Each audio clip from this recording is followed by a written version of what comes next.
Welcome to all of you. मैं हूं अंचालिका सिंह। स्वागत है आपका टेक एंड नॉन टेक ज्ञान चैनल पर। आज है 14 जनवरी। सबसे पहले happy Makar Sankranti to all of you. Makar Sankranti को अलग अलग जगह पर अलग अलग नामों से जाना जाता है। चलिए आज के सेशन की शुरुआत करते हैं। सबसे पहले हम पढ़ेंगे 14 जनवरी को क्या बनाया जाता है। आर्म्ड फोर्सेस वेटरन्स डे हम सेलिब्रेट करते हैं 14 जनवरी को। इसको हम कब से सेलिब्रेट करते हुए आ रहे हैं? इसको हम 2017 से सेलिब्रेट करते हुए आ रहे हैं। तो अभी 2021 में ये कौन से नंबर का हो गया? 5th नंबर का हो गया। ठीक है, 2021 में ये कौन से नंबर का हो जाएगा? 5th नंबर का हो जाएगा। तो होता क्या है, 15 जनवरी 1949 को फील्ड मार्शल KM करियप्पा ने पहले भारतीय कमांडर इन चीफ के तौर पर सेना की कमान संभाली थी। उन्होंने यह कार्यभार अंतिम British commander in chief Francis butcher से ग्रहण किया था। सेना इस दिन को ही याद करते हुए सेना दिवस के रूप में मनाती है। ठीक है, तो इस चीज़ को आप याद रखिएगा।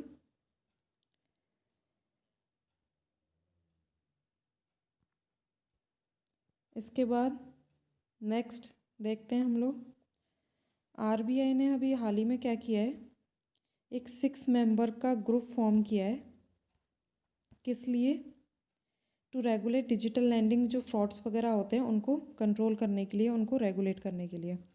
RBI हमारी मेन बैंक है, रिजर्व बैंक ऑफ इंडिया, जिसकी स्थापना हुई थी 1 अप्रैल 1935 को।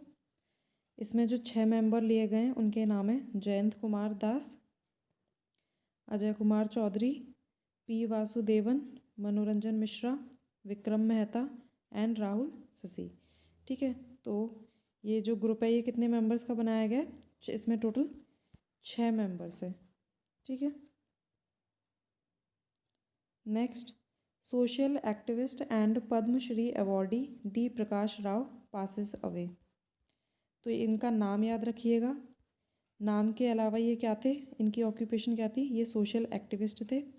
एक चीज़ और याद रख लीजिएगा, इनको ये अवार्ड कब मिला था? पद्मश्री अवार्ड कब मिला है इन्हें? इनको पद्मश्री अवार्ड मिला है 2019 में। ठीक है, ये क्या करते थे, अपनी जो भी इनकी जो अर्निंग थी वो इन्होंने स्पेंड कर दी थी जो स्लम चिल्ड्रन होते हैं, कच्ची बस्ती के जो बच्चे होते हैं उनको एडुकेट करने में। और स्कूल, किस स्कूल से ये उनको पढ़ाते थे? आशवासना नाम का एक स्कूल था, उसके थ्रू ये बच्चों को पढ़ाते थे, जो कि इन्होंने स्टार्ट किया था 2000 में, 2000 ईयर में इसको स्टार्ट किया था। ठीक है, और ये ब्लड डोनर की तरह भी इनको जाना जाता है। ठीक है, ये चीज़ भी याद रखिएगा। D प्रकाश राव इनको ब्लड डोनर की तरह भी जाना जाता है। चलिए नेक्स्ट देखते हैं। USB ने इंडिया की GDP प्रोजेक्ट की है -7.5% पर मेनली हम जो RBI बताती है उसको याद रखेंगे। RBI या मूडीज़ वगैरह जो बताती है, तो इसको बस आप एक बार रीड कर लेना। जो ध्यान रखने वाली हैं वो मैं आपको बता दूँगी। अब IRDAI ने एक पैनल सेटअप किया है हेल्थ इंश्योरेंस प्रोडक्ट्स की अवेलेबिलिटी को एग्जामिन करने के लिए। ठीक है, तो सबसे पहले हम क्या देख लेंगे? सबसे पहले इसकी फुल फॉर्म देख लेंगे। IRDAI है insurance regulatory and development authority. क्या फुल फॉर्म है इसकी? Insurance regulatory and development authority. इसकी स्थापना कब हुई थी? 1999 में इसकी स्थापना हुई थी। और इसका हेडक्वार्टर कहाँ पर है? हैदराबाद, तेलंगाना में। ठीक है, IRDAI का हेडक्वार्टर है हैदराबाद, तेलंगाना में। IRDAI इसकी फुल फॉर्म भी आपको याद रखनी है। ठीक है, तो ये क्या करेगी? हेल्थ इंश्योरेंस एडवाइजरी कमेटी जो होगी वो बनेगी एग्जामिन करने के लिए, जो भी हेल्थ इंश्योरेंस प्रोडक्ट्स हैं वो अवेलेबल हैं या नहीं उनको चेक करने के लिए। ठीक है, चलिए नेक्स्ट देखते हैं। Naveen Patnaik inaugurates India's first fire park in Bhubaneswar. India का पहला फायर पार्क कहाँ पर इनॉग्रेट किया गया है? तो ये इनॉग्रेट किया गया है भुवनेश्वर में। भुवनेश्वर किसकी कैपिटल है? सबको पता है। उड़ीसा की कैपिटल क्या है? भुवनेश्वर। गवर्नर कौन है? यहाँ के उड़ीसा के गवर्नर हैं गणेशी लाल, ठीक है। और सीएम का नाम यहाँ पर गिवन ही है। चीफ मिनिस्टर कौन है उड़ीसा के? नवीन पटनायक, ये हैं चीफ मिनिस्टर। इसके अलावा जो मिनिस्टर हैं, ये सीएम है नवीन पटनायक, इन्होंने एक ऑनलाइन पोर्टल भी लॉन्च किया है जिसका नाम है अग्निशमन सेवा, ठीक है। तो अग्निशमन सेवा पोर्टल भी किसने लॉन्च किया है? उड़ीसा के चीफ मिनिस्टर नवीन पटनायक जी ने, ठीक है। उड़ीसा की कैपिटल भुवनेश्वर एंड उड़ीसा के governor Ganeshi Lal. Current GK के साथ में आपको जो उससे रिलेटेड स्टैटिक पार्ट है वो भी याद रखना है साथ में, ठीक है, जो कि हम कवर करते हुए चलेंगे। आपका रिवीजन इन वीडियोस के थ्रू डेली होता रहेगा। चलिए नेक्स्ट देखते हैं। टेस्ला क्या करेगा? ये एक अपनी सहायक कंपनी खोलेगा। कहाँ पर? बेंगलोर में। बेंगलोर कहाँ पड़ता है? कर्नाटका में, ठीक है। Bangalore is the capital of Karnataka. इसके अलावा ये जो टेस्ला कंपनी है, इसके मालिक कौन है? किसकी है ये कंपनी? तो इसके मालिक हैं एलन मस्क। ये स्पेलिंग गलत है। इसके कौन मालिक हैं? एलन मस्क, ठीक है। तो इनका नाम याद रखना। टेस्ला के ओनर कौन है? Elon Musk. कहाँ पर खोलेंगे ये अपनी सब्सिडियरी? तो ये याद रखना, बेंगलुरु में खोली जाएगी। टेस्ला की स्थापना कब हुई थी? 1 जुलाई 2003 को, और इसका हेडक्वार्टर है कैलिफोर्निया, यूनाइटेड स्टेट्स में। कहाँ पर है इसका हेडक्वार्टर? टेस्ला का हेडक्वार्टर है कैलिफोर्निया, यूनाइटेड स्टेट्स में, ठीक है।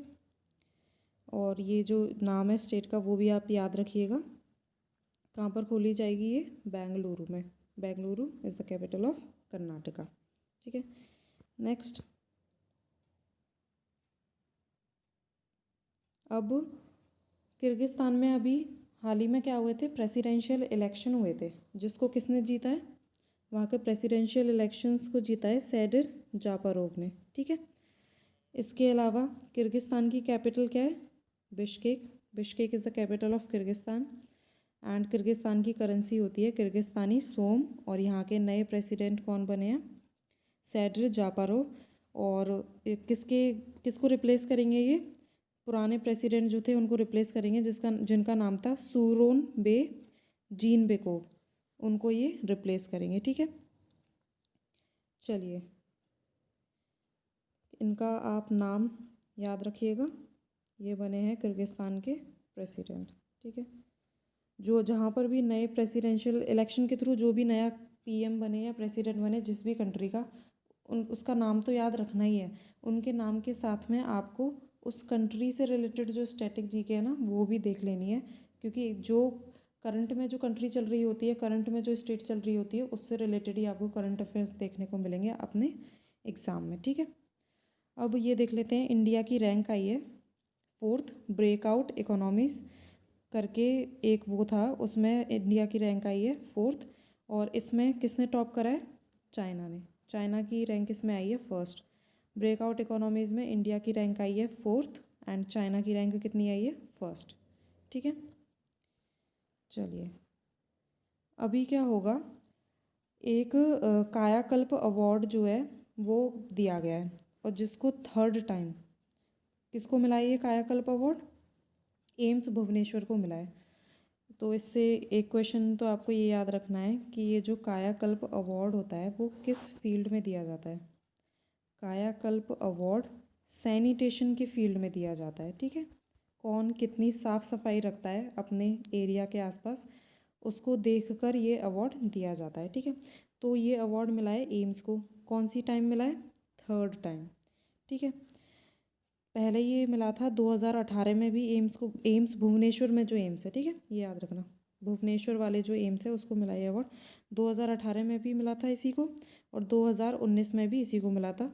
और अभी फिर से एम्स भुवनेश्वर को ही दिया गया है कायाकल्प अवार्ड। कायाकल्प अवार्ड किस फील्ड में दिया जाता है? ये सैनिटेशन के फील्ड में दिया जाता है, ठीक है। नेक्स्ट देखते हैं, अभी नीति आयोग ने क्या किया है? कोलैबोरेट कर लिया है किसके साथ में? नीति आयोग ने कोलैबोरेट कर लिया है फ्लिपकार्ट के साथ में। और ये क्या करेंगे? ये बढ़ावा देंगे WEP को। WEP क्या है?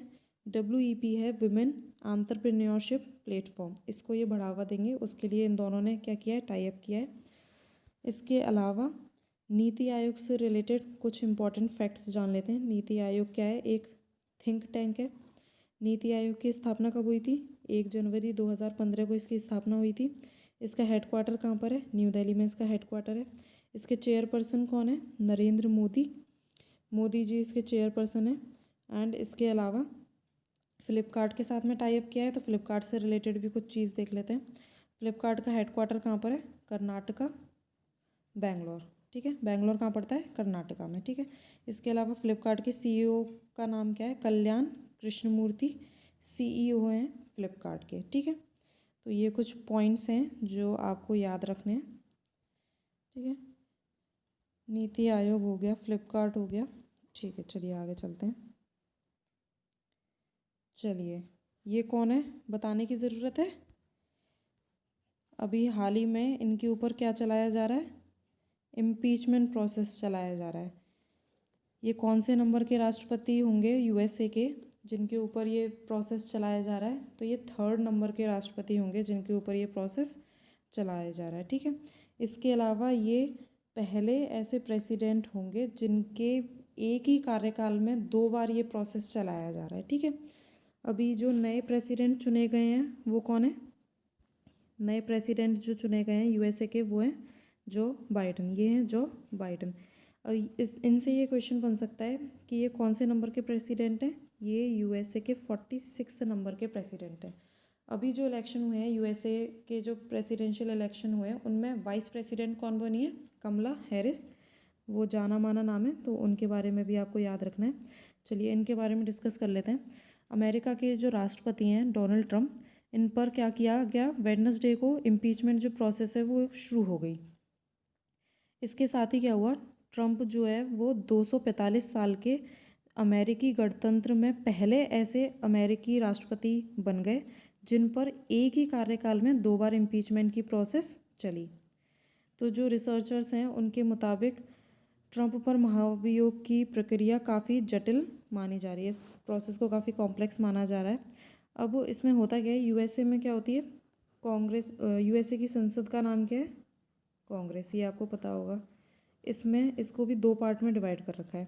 एक है रिप्रेजेंटेटिव हाउस और दूसरा है सीनेट। ठीक है, तो जो रिप्रेजेंटेटिव हाउस होता है ये जैसे हमारे यहाँ पे लोकसभा होती है उसकी तरह काम करता है, और यहाँ का जो सीनेट होता है वो अपर हाउस, जैसे हमारे यहाँ अपर हाउस होता है राज्यसभा, तो उसकी तरह ये काम करता है। ठीक है, तो अब क्या होगा? सीनेट में बहुमत को देखते हुए ट्रंप पर महाभियोग साबित करने के लिए लगभग 17 रिपब्लिकन सांसदों का साथ ज़रूरी है। दूसरी तरफ न्यूयॉर्क टाइम्स की एक रिपोर्ट के मुताबिक 20 रिपब्लिकन सीनेटर महाभियोग के पक्ष में, वो सपोर्ट कर रहे हैं इसको, इम्पीचमेंट प्रोसेस को। 5 रिपब्लिकन सीनेटर पहले ही ओरली समर्थन दे चुके हैं, अपना ओरली सपोर्ट कर चुके हैं इसको, इम्पीचमेंट प्रोसेस को। लेकिन इस बार भी ट्रंप को महाभियोग के माध्यम से हटाना मुश्किल लग रहा है, क्योंकि देखो इनका कार्यकाल अभी 20 जनवरी तक ही रह गया है, अभी इनका ख़त्म होने वाला है। तो इतनी जल्दी इम्पीचमेंट का प्रोसेस हो जाए इसकी कोई गारंटी नहीं है, इसमें टाइम लगता है। ट्रंप का कार्यकाल 20 जनवरी को ख़त्म हो रहा है और मात्र 6 दिनों में महाभियोग की प्रक्रिया पूरी करना संभव नहीं दिख रहा है। महाभियोग पर सबसे पहले हाउस ऑफ रिप्रेजेंटेटिव में सुनवाई होगी। यहाँ डेमोक्रेट बहुमत में है। साधारण बहुमत से पास होकर उच्च सदन कौन सा होता है यहाँ पे? सीनेट में जाएगा। वहाँ रिपब्लिकन का बहुमत है और वहाँ 2/3 बहुमत ज़रूरी है। अगर ये मिल जाएगा तो फिर इन पर ये प्रोसेस जो है वो चालू हो जाएगी और इनको हटा दिया जाएगा। बट देखते हैं आगे क्या होता है। चलिए, क्योंकि अभी हाल ही में आपने देखा था कि मतलब इनको ज़िम्मेदार माना गया था। जो 6 जनवरी को जो घटना हुई थी, 6 जनवरी को घटना हुई थी जिसमें सब लोगों ने उस पर चढ़ के, काफ़ी सारे लोग बिल्डिंग्स पर चढ़ के हंगामा किया था, तो उसका दोषी माना गया, इसलिए इन पर ये प्रोसेस स्टार्ट किया गया है। ठीक है, जो बाइडन 46 नंबर के यूएसए के प्रेसिडेंट। चलिए अब आसियान के बारे में डिस्कस कर लेते हैं। आसियान क्या है? सबसे पहले इसकी फुल फॉर्म देख लेते हैं। आसियान की फुल फॉर्म होती है association of south east Asian Nations. क्या फुल फॉर्म है? Association of south east Asian Nations. इसमें टोटल कितनी कंट्रीज़ हैं? इसमें टोटल 10 कंट्रीज़ होती हैं। इसका हेडक्वार्टर कहाँ पर है? जकार्ता। जकार्ता कहाँ पड़ता है? ये इंडोनेशिया में पड़ता है। इसमें जो 10 कंट्रीज़ हैं उनके नाम क्या हैं, उनके नाम सुन लीजिए। Myanmar, Vietnam, Laos, Thailand, Cambodia, Singapore, Indonesia, Malaysia, ब्रूने and Philippines. अब ये जो 10 नेम्स है ना, ये आपको ऐसे किसी कीमत पे भी याद नहीं होंगे, तो इसके लिए मैंने क्या कर रखा है, एक छोटी सी ट्रिक बना रखी है। क्या है वो trick? MBBS first part and second, CIPL matches in TV, ठीक है।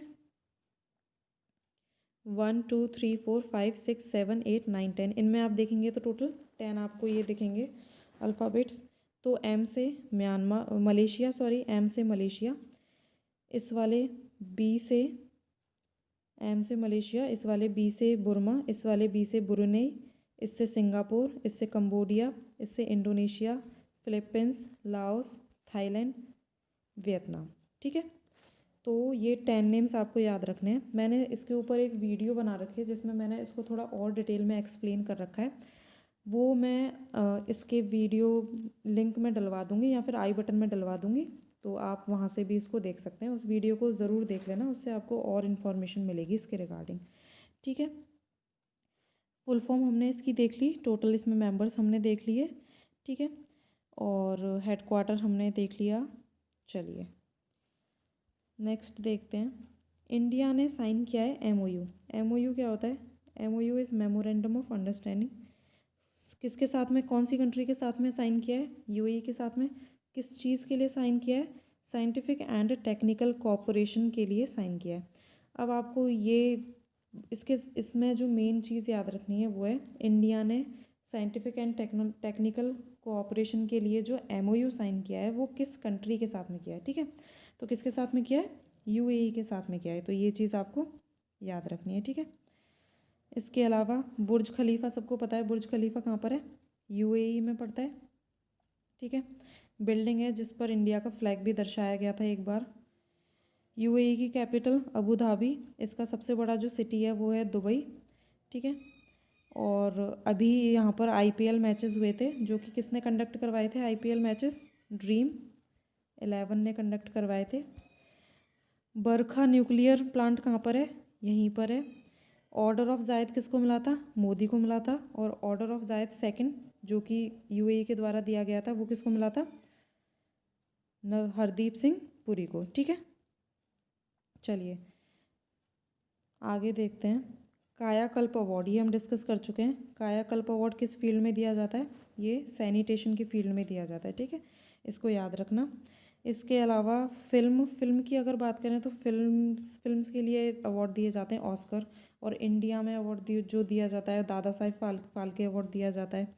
द्रोणाचार्य अवार्ड्स किसको दिए जाते हैं? ये जो हमारे गुरु होते हैं, जो हमारे मतलब इंडियन प्लेयर्स होते हैं, स्पोर्ट्स पर्सन होते हैं, उनके जो गुरु होते हैं, जो कोचेज़ होते हैं, उनको ये दिया जाता है द्रोणाचार्य अवार्ड, ठीक है। जर्नलिज्म के फील्ड में दिया जाता है पुलित्ज़र प्राइज़। ये म्यूज़िक के फील्ड में भी देते हैं इसको, जर्नलिज्म के फील्ड में भी देते हैं। 2020 वाला जो पुलित्ज़र प्राइज़ है वो किसको मिला है, ठीक है, ये आपको बताना है कमेंट करके। 2020 में पुलित्ज़र प्राइज़ जर्नलिज्म के लिए किसको मिला है, नाम आपको बताने हैं, ठीक है। चलिए तो कायाकल्प अवार्ड ध्यान रखिएगा। PM फसल योजना शुरू कब हुई थी? तो ये काफ़ी टाइम पहले शुरू हुई थी। सबसे पहले तो इस क्वेश्चन में इसका पूछा गया है डे, तो हमें डे भी बताना होगा। तो डे की अगर बात करें तो ये कब शुरू हुई? 13 जनवरी, अभी हाल ही में निकला है, इसलिए इसको फिर से याद कर लिया गया, ठीक है। एंड इसमें और जो है देखने वाला कुछ इम्पॉर्टेंट पॉइंट्स ये हैं कि मतलब जैसे फसल के ऊपर अगर फार्मर्स जो होते हैं उनको काफ़ी लॉस हो जाता है कई बार, जैसे स्टॉर्म्स वगैरह आ जाते हैं या फिर जो ये कीड़े मकोड़े होते हैं वो फसल ख़राब कर देते हैं। तो गवर्नमेंट क्या करती है, इन योजनाओं के थ्रू एक तरीके से हेल्प करती है, फार्मर्स की हेल्प करती है इन योजनाओं के थ्रू, ठीक है। तो इसकी डेट क्या है? 13 जनवरी है, इसको आप याद रखना, ठीक है। चलिए नेक्स्ट चलते हैं। जनधन योजना, जनधन योजना कब आई थी? जनधन योजना आई थी 28 अगस्त 2014 में, ठीक है। तो अगर आपको आगे की डेट याद ना रहे तो आप कम से कम इसमें ईयर याद रख लेना, ठीक है। ईयर्स को याद रख लेना तो उससे भी काम चल जाएगा। तो कब आई थी ये? 2014 में। स्वच्छ भारत मिशन भी कब आया है? 2014 में। इसकी आपको डेट भी याद रहेगी, गांधी जी का जन्मदिन है, जो कि क्लीनलीनेस के लिए करते रहते थे वो, ठीक है। बेटी बचाओ बेटी पढ़ाओ योजना कब आई थी? 2015 में, ठीक है। चलिए इसको याद रखना ये सारे पॉइंट्स आप। नेक्स्ट हम बढ़ते हैं परशुराम कुंड। परशुराम कुंड किस स्टेट में है? तो परशुराम कुंड है अरुणाचल प्रदेश में। इनके ऊपर एक स्टोरी है कि इन्होंने क्या किया था, अपनी माँ का सर काट दिया था, तो उस लिए ये जाने जाते हैं। फिर जब अपने ये पापों का प्रायश्चित करने के लिए इन्होंने इस कुंड में क्या डुबकी लगाई थी। ये कुंड कहाँ पर है? अरुणाचल प्रदेश में, ठीक है। स्टैचू ऑफ यूनिटी कहाँ पर है? स्टैचू ऑफ यूनिटी है गुजरात में, नर्मदा डिस्ट्रिक्ट में, सबको पता है। इसकी हाइट कितनी है? इसकी हाइट भी आपको पता होगी, 182 मीटर इसकी हाइट है। जो लिबर्टी वाला जो स्टैचू है उससे ये बड़ा है, मतलब ये पूरे, उससे ही नहीं, पूरे वर्ल्ड में जितने भी स्टैचूज़ हैं उनमें सबसे बड़ा स्टैचू ऑफ यूनिटी है। किसका स्टैचू है ये सरदार वल्लभ भाई पटेल जी का स्टैचू है, ठीक है। नेक्स्ट, नीति आयोग ने अभी कोलैबोरेशन किया है ई कॉमर्स प्लेटफॉर्म के साथ में, वुमेन एंटरप्रेन्योरशिप प्लेटफॉर्म को बढ़ावा देने के लिए। किसके साथ में किया है नीति आयोग ने? फ्लिपकार्ट के साथ में। फ्लिपकार्ट के साथ में सहयोग किया है, टाई अप किया है नीति आयोग ने, ठीक है। नीति आयोग क्या है? ये एक थिंक टैंक है। इस नीति आयोग का नाम आपको कॉन्स्टिट्यूशन में देखने को नहीं मिलता। ये एक कॉन्स्टिट्यूशनल बॉडी नहीं है, ये बस एक थिंक टैंक है, जिसके सीईओ कौन है? अमिताभ कांत अभी प्रेजेंट में नीति आयोग के सीईओ हैं। स्थापना कब हुई थी? प्लानिंग कमीशन की जगह पर ये आया है। पहले प्लानिंग कमीशन हुआ करता था, अब उसकी जगह पर क्या काम कर रहा है? नीति आयोग, ठीक है। Rohit Sharma becomes first batsman to complete 100 international sixes against Australia. तो ये इम्पॉर्टेंट न्यूज़ है। रोहित शर्मा ने 100 इंटरनेशनल सिक्सेस बनाए हैं। कौन सी कंट्री के खिलाफ? अगेंस्ट। इस कंट्री का नाम ज़रूर याद रखना, ठीक है। ऑस्ट्रेलिया के अगेंस्ट में ये बनाए, ठीक है। चलिए, तो आज की करंट अफेयर्स में इतना ही था। हम फिर मिलेंगे कल न्यू करंट अफेयर्स के साथ। आप जो भी स्टूडेंट्स चैनल को ज्वाइन नहीं किया है, हमारे चैनल को सब्सक्राइब नहीं किया है, उनसे मेरी रिक्वेस्ट है चैनल को आप सब्सक्राइब कर लें, जिससे कि आपको नोटिफिकेशन मिल जाए। नोटिफिकेशन के लिए आप हमारा करंट अफेयर्स का टेलीग्राम चैनल भी ज्वाइन कर सकते हैं। उसका लिंक मैं वीडियो के नीचे शेयर कर दूँगी। इसके अलावा इस करंट अफेयर को लेके जो भी सजेशंस हो वो आप दे सकते हैं, ठीक है। चलिए, all the best to all of you, have a good day, bye bye.